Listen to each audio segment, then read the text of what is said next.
Welcome to the Beacon Way podcast, hosted by award-winning executive team of Beacon Media and Marketing. With over 3 decades of experience, Adrian, Jennifer, and Ken give you an insider's view of what's working, what's not, and what's on the horizon for digital marketing. Grow your business today with the Beacon Way podcast.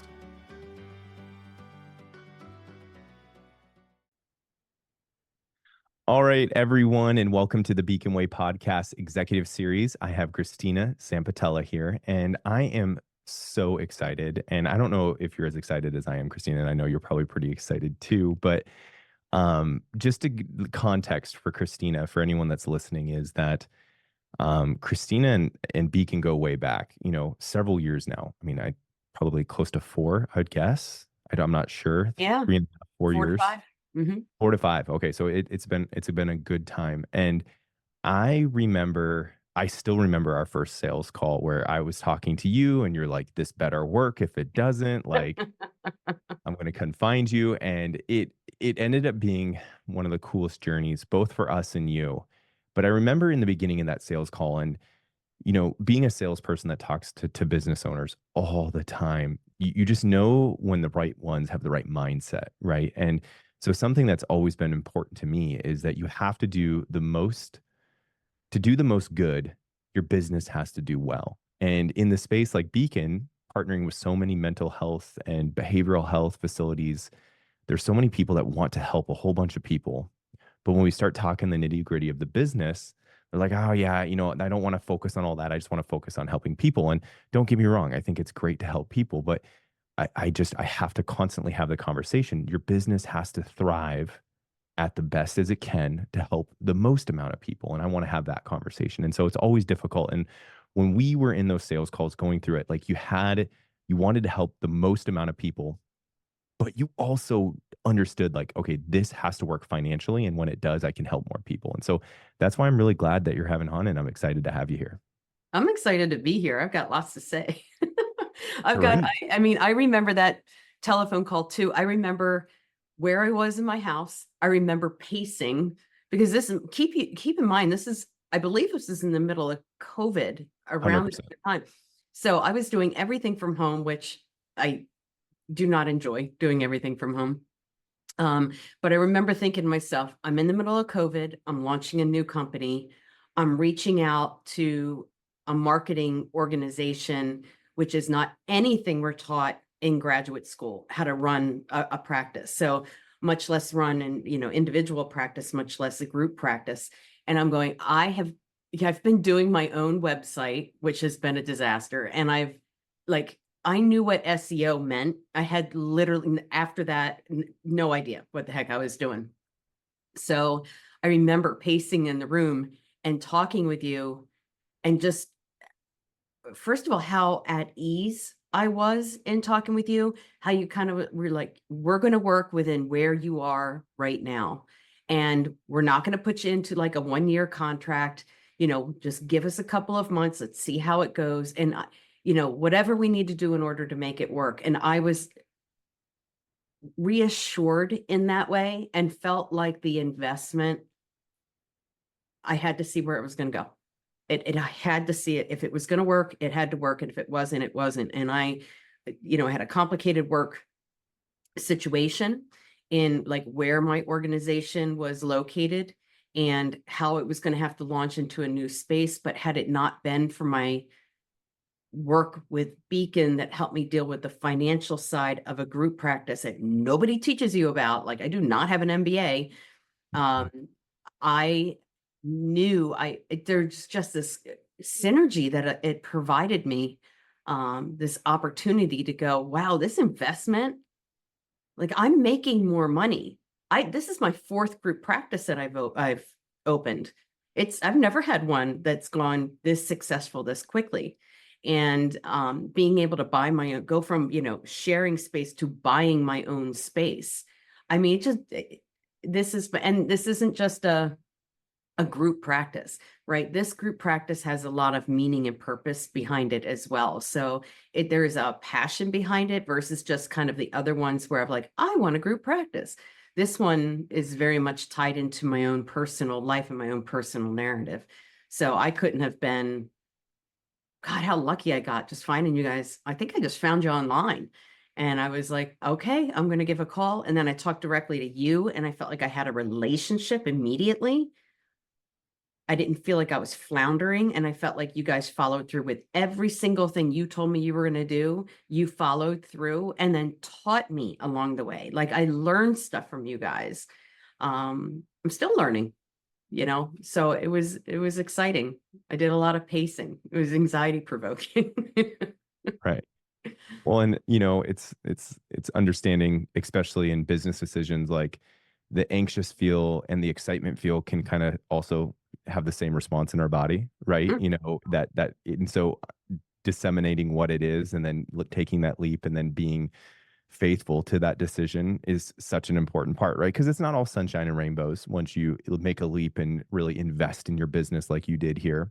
Yep. But can you kind of talk to me through some of the things that once you got into a successful marketing relationship, what were the like, okay, marketing was working, but then there was things you had to do on your end to make sure that marketing was working its best, like when it came to operations and intake. And so can you kind of just talk me through a little bit of the things that you did to help make sure that the marketing was maximizing your impact on helping people? That's a really great question. I think one thing was maintaining a very close eye on the feedback that I was getting from you guys every single month about where the marketing was going in my community.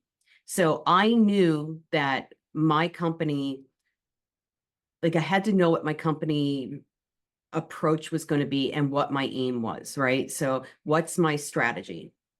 And I didn't even understand the concept of that, but I did know that there was going to be like a certain area in where I live and where my business was going to be that I was going to have to focus on in order to provide specialized services, that nobody else was doing. And I had to make an imprint on my community in order to say, guess what? We are the best in the entire state doing this because we are the only ones in the entire state doing this.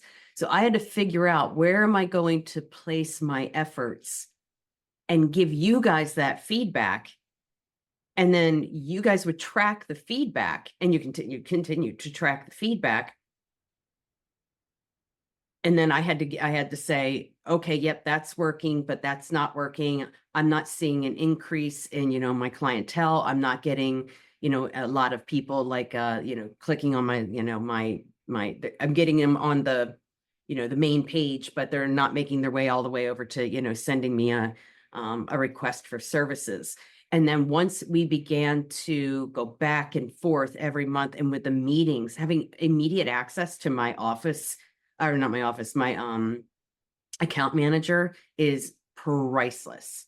So being able to go, Lynn, I'm telling you, I don't know what to say, but as soon as you guys pivoted here and you pivoted here and you took my feedback and you guys gave me your ideas and we worked as a team in being able to say, look, I'm trying to increase the, like, for example, group therapy sessions.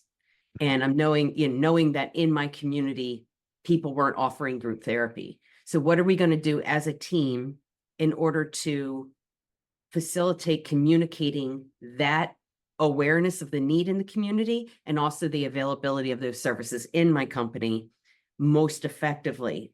So how do I maximize my investment while also allowing my vision to be, just like actualized? And then how do I go back and forth with communicating with you guys to use your services and learning more about what you guys had to offer? Like, because along the way I was like, oh, you guys do that too? Well, yeah, let's add that. But you always worked within my budget. So we would have to talk about, okay, how do we get to the population that we need to within this budget? And you guys would say, this is what we can do. And then you guys would also maximize it, but then you would track it. It was the tracking part that was so valuable to me. And then the way it was communicated. Like, I get an email every month about what's happening with my money, with my where the money is going, how I'm getting a response, what you guys think I might be able to do. Here we might be able to pivot. We want to make creatives this way. We think that maybe we could do it this way. We haven't tried it, you know. And so as a result, now that I'm several years in, now it's fine tuning, right? So I'm out in the community. I've got a footprint. Then we tried some creative stuff, and maybe we can talk about, the podcast too, and how you guys helped me Absolutely. Yeah. develop that. But whatever we've been doing is working because we are getting intakes every single day. And I just had a meeting with another group owner, and she's like, "What are you guys doing? Because you guys are doing something that we're not doing. We are seeing a downturn." And I'm saying, we're like literally seeing the opposite. Mhm. We're seeing an upturn. So, and it's also bringing in, believe it or not, here's another interesting thing. We've got universities and colleges in the area that have become aware of us. So they've been sending potential interns our way. So not only are we impacting what's going on in the community now, but we're potentially impacting future clinicians and helping even more people ripple out because they want to have training with us now because we're becoming so known in the community. So I think that's another component of it, is that our training is becoming stronger and we are more stable now than we ever have been. So that's the other thing. There's a lot more stability now than there ever was at the beginning. I don't know if that answered your question or not. No, it definitely did. I would love to know what's, as you said, like you came in, you didn't know everything about it. The big part of what I kept hearing and what you were saying was just the collaboration, right? The back and forth communication, the understanding, the education. Now that we're so far along in the relationship, what's like the one thing maybe that you thought you knew or you thought you understood from a marketing standpoint? Because like you said, this isn't your first rodeo. Like you've opened multiple group practices before. So you've Mhm. understood marketing, you've understood some of these things. They're obviously necessary. But like, what's the one thing now looking back, you were like, I thought I knew this, but I didn't know it. And I'm so glad I have Beacon or I have a marketing partner to help support me in that. Because if I tried to be doing this, it wouldn't be the same. How much time do we have? Um, I did not understand the intricacies that are associated with how marketing is tracked. And as a result, how you make adjustments accordingly. I had no idea it was that complicated. When Mhm. you say, "Oh yeah, this isn't your first rodeo," if you knew what I was doing before, I think the only reason why those companies ended up becoming very successful is because we were on a ton of insurance panels. Yeah. And so when you're on insurance panels, people go to their insurance and they find you there. I'm only on 2 insurance panels. The rest of Mhm. it, so I know that a majority of the people that are coming to us are, and I can tell because you guys track it, and I didn't know you could track it. You guys track where my intakes are, coming from. So you can say, there's organic leads, and then there's, people are coming from your, and I had no idea what the heck that meant. Organic to me means I go down to Whole Foods and I get some food without pesticide on it. I had no idea there was something called, um, or an organic lead. So I think a lot of it is being more educated about how marketing is more complicated than what I thought it was.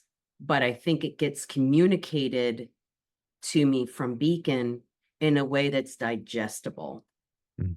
So when I don't only get like emails that say this is where your money went and this is industry standard, which I didn't know there were industry standards or how you found an industry standard. I had no idea. But I get a broken down video of this is what this means. This is what we see. I didn't I didn't know that you could have a company that can be so it's almost like an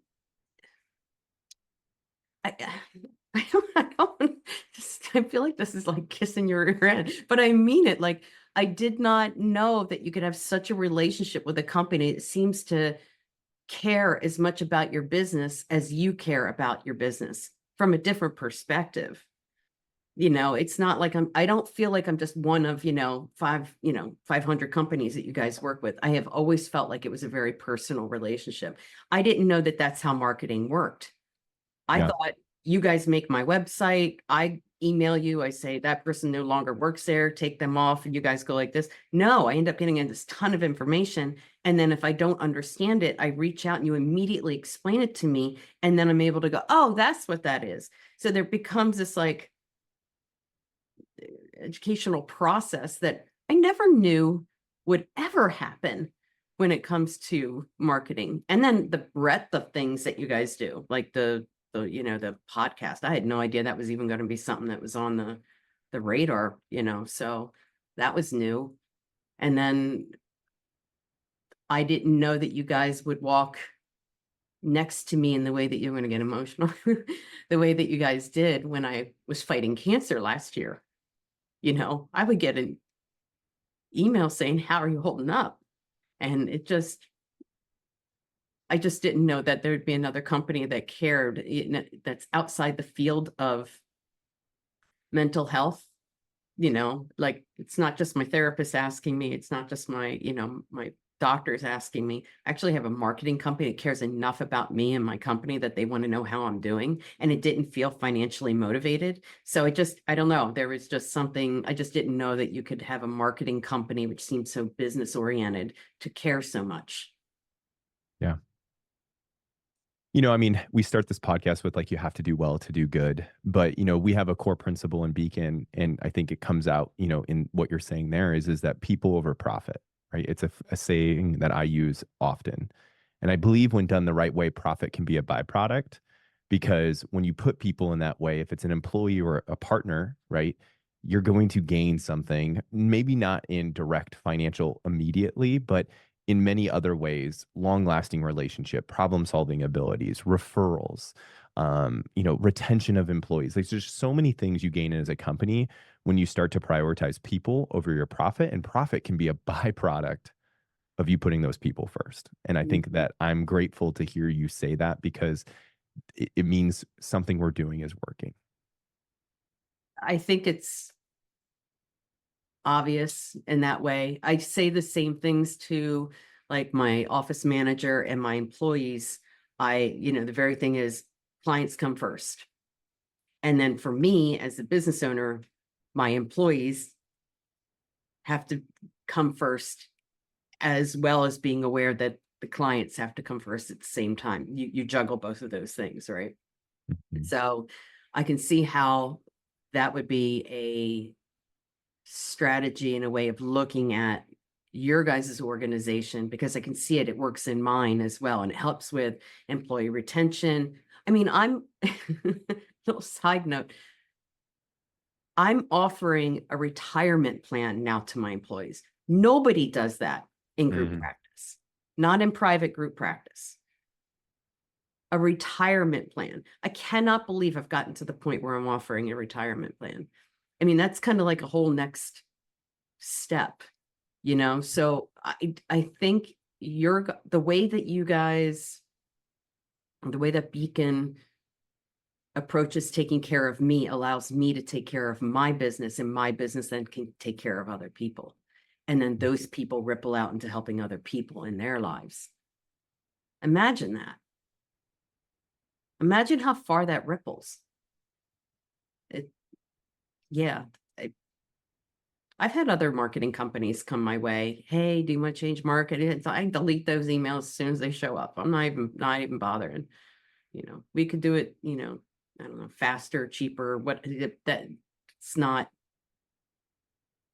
it's probably not true, but they're also, it just doesn't occur to me to change my relationship. Yeah. Just doesn't. I want to make sure too that like we don't own like this is a super sunshine and rainbow story, but we've been together 5 years and it hasn't been perfect all the time, right? Like we've made mistakes, we've dropped the ball. I would love to hear your perspective, in those things. How was your feeling in that? Because I tried it like in the sales process. I'm all like it's like a client's about to sign. I'm like, I just want you to know it's not a question of if we mess up, It's only a Mhm. question of when. And I really want to work through that. And it's not like to, be able to get out in front of it because I know that we're bad. It's just like this is a human business, right? And all our people are humans, and human has error, right? In everything we do. That's where our expertise comes from. And so when those mistakes happen, I really want to have a partner that's willing to communicate effectively, find solutions, compromise, and then get to a better place. And I know that there were some along the way in those 5 years with you, and I would just love to hear it from your perspective. Put us on blast, whatever that is. Tell me how that felt, because I really think it's an important part for people to understand when they're choosing a marketing partner, that it isn't perfect, and a lot of people will sell the perfect, and I try to be as transparent as possible. But sometimes I think when I talk like that, people don't believe it. Right. And so I would love to get that perspective out there because I think that would be quite valuable. Well, I appreciate the openness to be able to take a look. And I'm sitting here as you're saying that, I'm like, where did things not go well? Where I was like, oh my God, what the hell am I doing? Why am I spending my money on this? I remember I mean, I have one idea, but go ahead. What do you remember? mine was is when we were having some massive growth. And in that growth, we were transitioning internal employees, which is an awesome Yep. thing, right? Like, is this employee now is promoted to this employee now is promoted to this. And in that time, it was like you had one person managing you, and then you had Yes. another person managing you. And it was, so like work was good. Like you were getting still good marketing, leads were coming in, you were getting business, but like from a relationship standpoint, from a partner standpoint, you kind of felt like getting, kind of passed around a lot. And I know that actually hurt the relationship in a little bit, but you did the right thing and you just came directly to me and like, something's up. We need to talk about it. Right. That is literally the thing I had in mind when you said Yeah. that. You're right. When you guys grew, I remember that moment. You had that moment in your business, and I don't know if it's still happening, but you had that moment with Beacon where I think I'd gone to three different account managers. I don't know, and each one was very, y- capable and had their own personality and had their own ideas. Um, but it did make it hard to have continuity, Hmm. even when the communication seemed to happen between the one account manager to the next account manager. And so sometimes it'd be like kind of bringing that next person up to speed, and that would get a little frustrating at times. I think I've had Lynn for quite a while now. And even when she brought on, I think at one point she had somebody else that was going to work with the account. She had, I Support can't person, Maria, remember. maybe, or I can't, we've had several support people that are like support and communications and that sort of thing, but Lynn is still Yeah. running it. Yep. I didn't like that. Not that I didn't like her. I just didn't want add another person to the mix and it get confusing. So I don't think I ever I don't even know if I CC'd her on emails, I'm not gonna lie. But I think I appreciated the fact that maybe Lynn would have needed the support person, but I didn't feel like I necessarily needed another support person. I felt like just having one person where everything was there. Like I didn't understand, okay, well, she's there. So what is she going to do that Lynn's not doing? What does Lynn do? You know what I mean? So I didn't know who was going to do what. So there was a little confusion there, but that never seemed to actually fully come to fruition in terms of like development of my relationship with that support system, that support person. I mean, Hmm. so and that threw me off a little bit. But I think so. I guess what I can say is at a time where you guys were growing and it was a little less stable, that stability trickled down a little bit, and I could feel that. Um, but like you said, I kind of just stuck in there because I think I found it valuable enough at that point. I had enough of established relationship with you guys where I'm like, okay, I'm just gonna see what happens with this. I'm not stuck in some contract where they're saying, too darn bad. You have to do this for the next 3 years. Right. Um, so I appreciated that. And you're right, I did call you. And I'm able to get a hold directly of you, which is always shocking to me. Like I'm not going through four different people and your secretary and all of this and hope you get back in touch with me. So that made me feel a lot better because I felt like we could communicate what the plan was that you guys had. Um, which kind of settled me down a bit because I was going through my own transition at that point. So it was just too Yep. much, on my plate. I think another thing that happened for me, um, we had the excitement of this amazing opportunity to start the podcast. And the podcast, I felt excited and overwhelmed at the same time. I had no idea it was going to be the kind of production that it was. Like, I had no idea that, somebody flies down, your whole office gets changed. You got to find people. I got to change outfits. Like, oh my God, I didn't know what that was. And I think there was a lot of excitement on your end as well, where you're like, we can do this, we might be able to do this, but not right now. And I'm just like, oh my God, all the ideas. And I want all of those things, but I can't do all of those things, right? And they're still great. I mean, I still run the ideas along in my head, but I look at what else is happening. I'm like, well, do I want to add those things to my business again? Do I want to, where do I want to put my energies? And after facing my mortality last year for the entire year, then I go, do I want to make things more complicated? So I think it was a little overwhelming to me, even though it came out so beautifully. It still felt like I couldn't catch my breath at times. Does that make any sense? Yeah, no, it does. Considering how much I have been involved in podcast world and helped friends and other people get involved outside of Beacon. And so Beacon's great because we have a team of people doing a whole bunch of things, right? And so that does help with it. If it's all on you, it's quite an undertaking, right? Mhm. But yeah, that makes total sense. The excitement and the overwhelm of the vision, but then when you get in the trenches, the work that's in front of you, it's very overwhelming. That completely Mhm. makes sense. Yeah. Well, let's talk about the podcast because if my memory serves, you said it was beautiful and it was great, but it Mhm. also was quite beneficial for you, was it not? I it was so professionally done. I had no idea that, like, when you get set up. Okay, so let's kind of clarify this. Mine isn't just a audio podcast. Mine was also with YouTube, right? So there's the Yep. video component to it. Yep. you know so there's things like and things that you guys use. I still to this day have no idea what it is, and I'm still having to grow in it, like Podbean, and but I'm just like, what? And then I'm on TikTok. I had no idea. Now I have you know 2,000 I don't even know, like I have like all these people, and things are still being downloaded. So anyway, it it was interesting how I was able to impact more people than I thought I was going to. Like, I didn't think that, 400 people would turn around and, I'm gonna kick my cat out of here. You're fine. You're fine. I didn't think I was gonna have 400 people download this one episode on, am I allowed to grieve? I mean, think about that. 400, 500, however many downloads I was having, and people having placing things in the comments. And I pay close attention to that because I go in there and I respond to every single comment that comes through.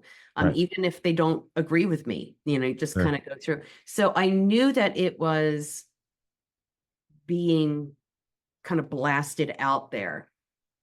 I didn't know how far it went, but I do know that that's one of the core things in my career. When I think about the meaning and the purpose of what I do, I want to hit as many people as not hit, help. I want to, get a hold of as many people as possible.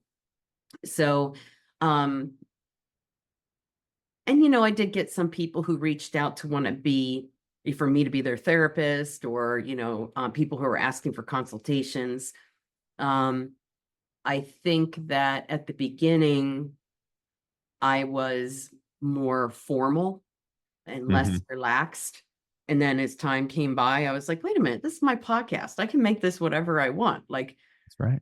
what do I want to cuss? I can cuss. This is my pat. And I remember like cussing and then looking at the camera and being like, my podcast, I get to do that. It's just like my personality and sense of humor started coming out. So I think Yes. that there was a sense of,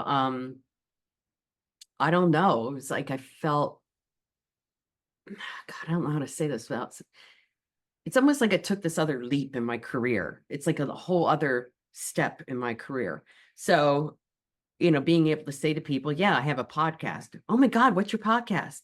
And they put it in their phone and, oh my God, I'm going to listen to it.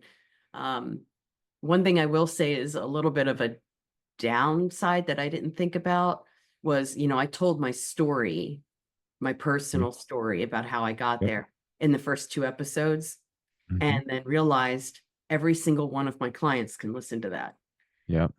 And we don't tend to disclose our stories to our clients. Right. Um, so that's where things got a little complicated for me, was how much do I put myself out there personally while I'm also an active clinician? Mhm. So that's, I think, the challenge of the podcast, and I'm gonna do I'm gonna do another one. I'm gonna talk about my story around cancer, Yep. but I don't share that with my clients, how Right. hard it was and all the things, what it's like to lose your hair, and then losing my parents a week apart during all of my cancer treatment. Um, so then I question, like, should I do it? Shouldn't I do it? And it's too valuable of I want to be authentically me. And if part of me is I want to get out there and I want people to be able to see accurate information and talk about things that a lot of people tend to shy away from, then what's the cost benefit analysis of that? Mm. It's a great question, right? Because authenticity, in my opinion, provides the most connection, which could help the most amount of people, right? I don't know. This isn't my space. You're the professional in this. You're the one that helps people. But I mean, I come from a different path of helping lots and lots of people. I owned a coaching business. I taught people online coaching and nutrition and health and wellness across the country. I had hundreds of coaches doing the same exact thing. And to me, like, I always told my team that facts tell, stories sell. And if you really want to help someone, you have to be authentic and share your story. Because if you want to be the dictator sitting back and just telling people what to do, I think that you can help people, but I think only so far. And Mm. that authenticity, when people can know where you've come from and know what you've overcome, I think it inspires such a depth to people that I think it can have a greater impact. But I'm not a psychologist. I'm not bound to the professional connections that are connected to that, but that's just my perspective. I don't know what yours is. Um, and well, in that lies the conflict, right? So there's, wait, there's a orientation in as a psychologist that you're taught, if it's one that you resonate with, where authenticity and genuineness are actually part of the tenets that you're taught, right? Mhm. um but does is your disclosure going to hurt your client in any way, Mm. so that maybe your client decides to stay away from talking about certain things because they're afraid that they're going to hurt you by talking about something they know that hurt you, growing up?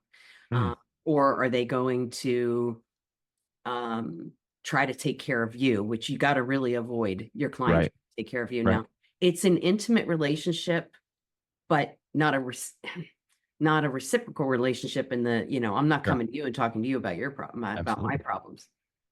So if they hear my story, there's part of me that's really okay with that because that's an authentic thing, right? That's my Right. story. And um, but then I go, well, from a clinical perspective, is this okay? And I'm not going to say I still struggle with that. I'm You sure. know, I've got a client who'll come in and I listen to your story and we have so much overlap. Well, in that she's been able to express things that she's not expressing to other people.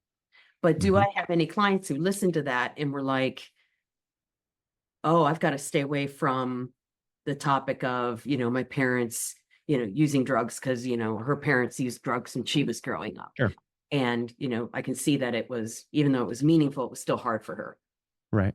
you know? Well, but you can't make that decision for other people, right? No. Like, I mean, if they're choosing to do that and that choice is potentially affecting their journey. All you can do is try to equip them with the tools for them to be able to process that and then go from there, and so it definitely, I get from a doctor's perspective. Again, I'm not a therapist. Yeah, You no, cannot I take got you. this, but what I hear in that is that, if they're choosing to do that, you can't control what they do, Right.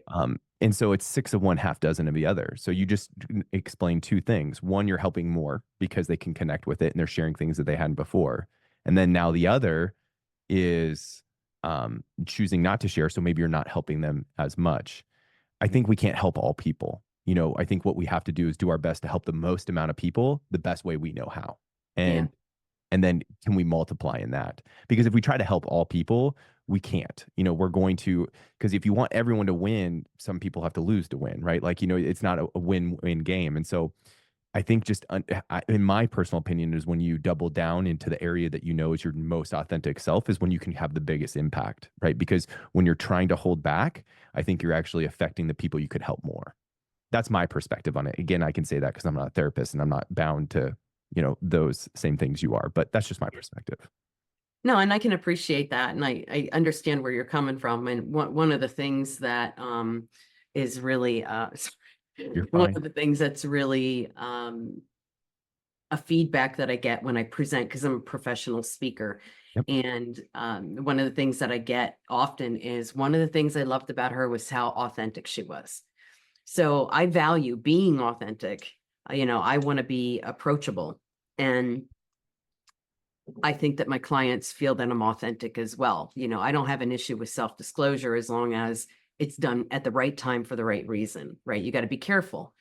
You got to, that is something that we're taught over and over again in our ethics classes, but also in our clinical skills and what we're learning. So you're right. It has a certain complication to it, a nuanced complication of wanting to be authentic, but believe it or not, it can shut some people down. But Right. there's all kinds of things that can shut people down. Right. Another thing that I just thought of as I'm talking, when I present, I always still put up there, this is my podcast. So these, individuals, other mental health professionals are coming to see me for, 6 hours or 14 hours or whatever they've got, but they're not getting everything that I could possibly share with them. So I'm able to say to them, there is a lot more information online, and they've enjoyed the presentation so much. I mean, it's just something, I'm a ham. I love it. It comes across in my trainings. There's so many people that have come back to me and said, oh my God, I listened to your podcast. I didn't even know that you could grieve as a result of immigration. It didn't even, that kind of thing. So in that, the training of other mental health professionals and being able to use the podcast, it's not just the individuals. It really is rippling out further than I wanted. And the meaning behind that, oh my God, the whole way, the reason why I got into this freaking field of death, loss, grief, and trauma is because my brother died on Christmas in 1999, and it just went from there. And what do? I can't change the fact that I lost my brother, but I can try to find some benefit and meaning to it and try to make sense of it. And so it changed everything about what I did in my life as a career. Right. And so I think that not being alone and trying to make that happen, having somebody say, this is how you can go about doing this, and we know that how it works, and if it doesn't work, we can pivot here, and not being alone and trying to figure out how to do that while also hiring people, trying to see my own clients, be a presenter, be a professor, do all these other things. Like I just couldn't have done all of that. And so I think it's rippled out further than I realized. And that is one of the things that has made me be able to weave in the losses of my life into my narrative, because it becomes a meaningful and purposeful experience, which is different than my other private practices, in my opinion. But it And hasn't been all like, butterflies and rainbows, like you said. There's absolutely not. been, learning pain. And it's Yeah. not, I'm not gonna lie, it's not cheap for a business that's, especially trying to launch. it is a financial commitment and you've got to be Right. prepared for that. And if you're not, you might get kind of Yep. like surprised and you might have to back off a little bit for a while and then you Right. build and then you come Right. back. So, It's climbing of a mountain, right? When you climb or you summit a large, trek, you go up and down, right? You go climb one peak and then you have to go down a little bit through a valley and then you go up to a next peak. And that's the journey of growth. It's never just, an elevator to the top. mm-mm, And the same experience will be in business. But I don't, I mean, I'm not trying to be like, well, I think I'm right here. But what I'm saying is that you're talking about your story and the ripple effect, and it has a greater impact I mean, that's my point, right? Like if you're being so authentic to share your story, like who's listening to you? I mean, is it possible? You tell me, if someone went through your full podcast episodes, heard all those things, started their own self journey of healing, and are they better now? And you've never even talked to them, never had a conversation with them, and they're better because of that. And that continues to ripple, right? Because a healed person becomes to be an example for the next person, right? And mm, that can continue to affect the next person. And so you sharing your story, putting it out there, it- putting it on blast in a way, yes, is some people choosing not to share with you because they're guarding you from it, but that's the personal correlation that you have directly in your practice. And that's one person. And I'm not saying that you shouldn't help that person or it's not okay that you can't help that person because they're making that decision. But if we're trying to make the biggest impact, how many mhm, people have you never even communicated with ever before that this is helping? So mhm. like the means to the end, I think benefit in a much greater way than we even can completely comprehend. Oh, I couldn't agree with that more. You know what surprised me is like first of all, I didn't know what shorts were until you guys started creating shorts. So these little, clips, I always Hmm. wondered where they came from. And when you guys put that on when you put that on TikTok Yep. and the thousands of people that are responding, like at first I was like, oh, I'll respond to some of these people. And then it just, I mean, it was on fire and then people started having conversations with one another, which is really cool because now you're Yep. creating community, It's a little right? ecosystem, right? It In it each is, it video. really Yep. is. It really is. And, having people reach out and getting emails. I was just watching you on TikTok. I looked you up and it was just, it kind of boggled my mind. And I'm still getting like a lot of download. I think you looked the other day and you're like, I think you got Yeah, a you went like thousand over a downloads. thousand downloads in the last month. Hmm. I haven't done blankety Due to blank personal podcast issues in for a a long year. time. Right. Yeah, Yeah. no, I haven't been able to, right? I mean, I just wasn't healthy enough to. So, um, do you know how happy that makes me that that's happening? And these are just little snippets, little snippets. And some people come and they go, I don't agree with this. And it's okay that you don't agree with it. And then it opens up, and for some people, clearly they're right at the beginning of their journey and they're in so much pain. And they're like, I cannot imagine ever ever getting to a place where I can make meaning from the loss of my kid. What is the point of losing that? But that's such a long journey, you know what I mean? But that little short put something in their brain. And then that impacted their family because you never grieve outside of your family. And then after you grieve your family, then how does that? So the little shorts, I just had no idea it could be like that. None. Yeah, I really didn't. And we've done some really cool episodes like Yep. grief and yoga, grief and sound therapy, art therapy, complicated grief, adoption, like all these different topics. And we've scratched the surface, right? Because so many. So I'm kind of excited about the fact that I've gotten healthy enough that I'm going to be able to pick this back up. And I I know. know that immediately my choice is to come to you and go, help me figure out how to do this. But help me figure out how to do it differently because I can't do it the way I did it before. And you guys don't try to talk me into doing it a different way. Well, and advancements in technology has continued to make, these opportunities readily available for everyone if they believe in themselves to do so, right? Like I think I mean, I've said this so many times. I think everyone should start a podcast. And a lot of people are like, huh, what? And I'm like, we all have a story, we all have something to talk about that's, unique to us. And I believe that that helps other people, and I don't care if it's you making honey or cutting hair, like, we all have the opportunity to do this and make an impact. And I believe that it's the best platform if you own a business to do it. I don't think that there's any single better way. And you could tell, you can bring up any business, and I can promise you, a podcast and doing it the right way is going Mhm. to help more people and bring more people into your business than you could ever even imagine.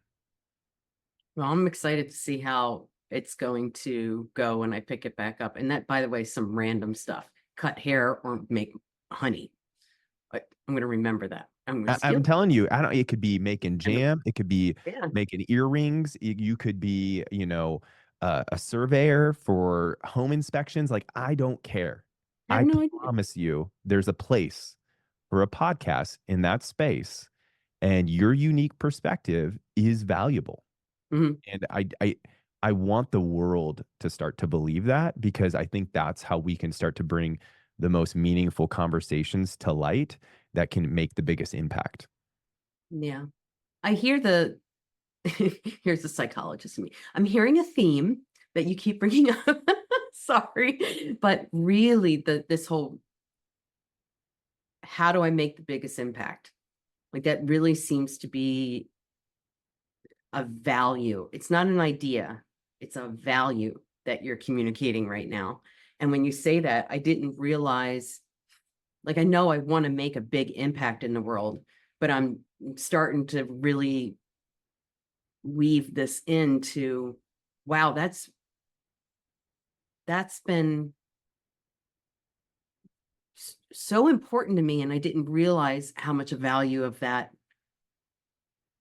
resonates with me as well. I don't know how to explain it. Like I knew it was important. I knew I wanted things to ripple out, but I don't think I realized that I was kind of, it was part of my mission. There we go. It's part of the mission of my company. Now it makes me want to rewrite my mission. The mission of my company, until you keep bringing, you keep saying that. And I'm like, oh my God, like that's a huge component. And I think that's what drove me to being open to the podcast. Kind of unconsciously realizing how I could, how I could reach people like that. Huh. Yeah. I like it. I think that we all deep down, if we're willing to be honest with ourselves and vulnerable enough, is that we all want to have meaning. Every person Oh does. yeah. Absolutely. And all I'm trying to tell people is that, stop listening to the negative story that you tell yourself, and start to give a chance to the positive one when you get the little what ifs, because we all do. We just Mhm. don't maybe verbalize them out loud, and put some energy towards it and see what happens. Because in the beginning, as you explained, it's so overwhelming. It's so difficult. There's so many things. It is a production. You have to push to get it over the finish line. But Mhm. that very first finish line that you push it over, it's not the same motivation now the second time, right? Because like you're saying, you're excited to get back to it because your health is where it is, and you can. Because now what are you? You're not pushing to get it there. You're pulled to do it. And it's not that you want to do it, you have to do it, because the calling is now above yourself. And that's where you can, in a way, burn your boats and do the most amount of good. And you benefit the most from it in Mhm. anything. Again, I don't care if it's, being a bee farmer or making jam or cutting hair. Like, when you start to put yourself out there in that way, you can't hide behind the anonymity anymore. You've now put yourself out in their way. So you're pulled to do it. You're helping more people, and you're better because of it. And so it's the coolest trifecta of making a meaning out of what you're doing in life, which, to the beginning of what I said, is everyone wants to have meaning. It was interesting that you say that it's not you're pushing anymore, you're feeling pulled towards it.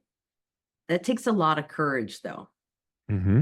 because what if you're heading in a different direction and all of a sudden you're getting pulled to do something different? I've seen people have to kind of do that midlife review, for example, of like, am I living with the purpose that I want to live with? Am I making meaning? Am I leaving something behind, the sense of generativity bigger than myself? And if what I'm doing right now is not doing it, where do I go from here? What pulls me? Have I done anything in my life where I'm like, that it kind of feels like if I don't do it, I'm going to leave this earth feeling like I didn't do what I was supposed to do. there's that meaning, Mhm. reconstruction, which is a huge part of coming to terms with any kind of shift, any kind of transition and it's an existential dilemma, is meaning making.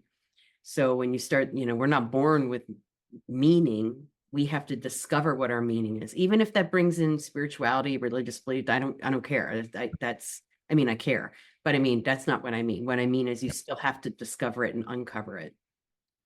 Well, and I think it's important to give people permission to know that I think that that can change, right? I know that Yeah. personally it has for me.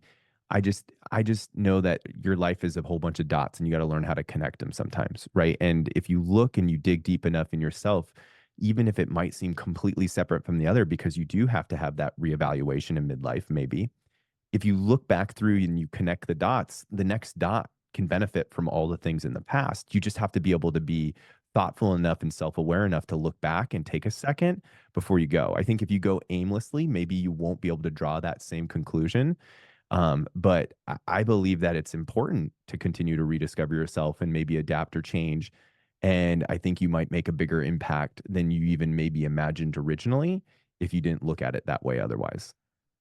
Yeah, you can't change what happened in the past. What you can do is change the meaning behind what has Right. happened in the past. So you have a different through line. What is my narrative and how does that make sense now? And I have different coping skills now, or a different way of looking at my life. I do not go back and say to myself, if I had it all to do over again, I would do this. That does not cross my mind, no matter what I've been through, because had I not gone through that, I wouldn't be where I am right now. Right. And even though I know there's still so much for me to do, right? So I have this, I did the best I could with what I had at the time. That took a long time to get to that place because there was a lot of like shame in certain choices I had made in my past.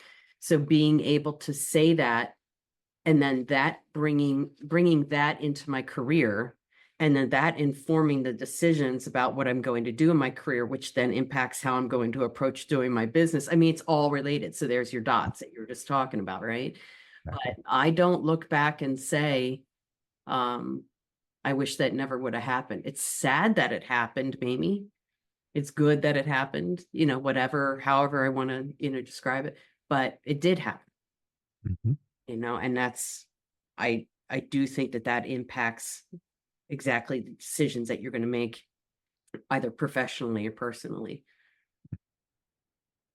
Really cool. Well, this took a turn for not what I expected, but holy Sorry. cow, did I enjoy it. Like goosebumps conversation for sure. I'll leave this last question to you, and I'd love to hear what your input is on it. But, if you could, answer, and give advice, looking back, like you said, you would never do it any other way. And I agree completely. All the things in my life, I've had situations, I've had, horrible life events. And not to say that I'm glad that they happened, but I am proud of who I am today. And I know if it weren't for those, I Hmm. wouldn't be who I am today. Hmm. But if you could go back and, give yourself some advice to be able to take more advantage of those situations, in your future, your past self, what would you say that piece of advice would be? All right, give me a moment because I want to think It's about a that. hard question. Yeah, good. It's a good question. Yes.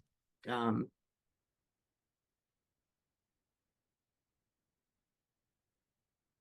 and I want to make it meaningful. That really resonates with me, is true. I think one would be, you may not understand why you're going through what you're going through right now, but I promise you later on it'll make a lot more sense and it won't hurt like this all the time. Mm. I wish I would have known. I guess there you go. It would have been good for somebody to say that to me then. So I would say that to my younger self. Um, even if she was neurotic, like she could be, I would say it's not always going to be like this. And by the way, you have no idea where your life is going to go, but wait till you get to see this. Wait till you see this,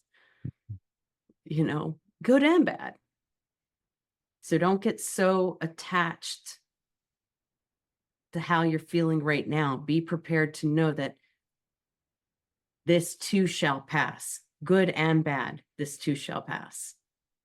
And you're going to be okay. Just keep moving forward and keep remembering that there is a reason for what you're going through right now. Yep. That's what I would say.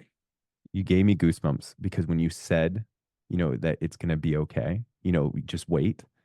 In my mind, the exact phrase I said is this too shall pass. Like it literally in my mind. So I love that you said that. So, well, Christina, I can't tell you how much gratitude I have for the relationship that we've gained over the years.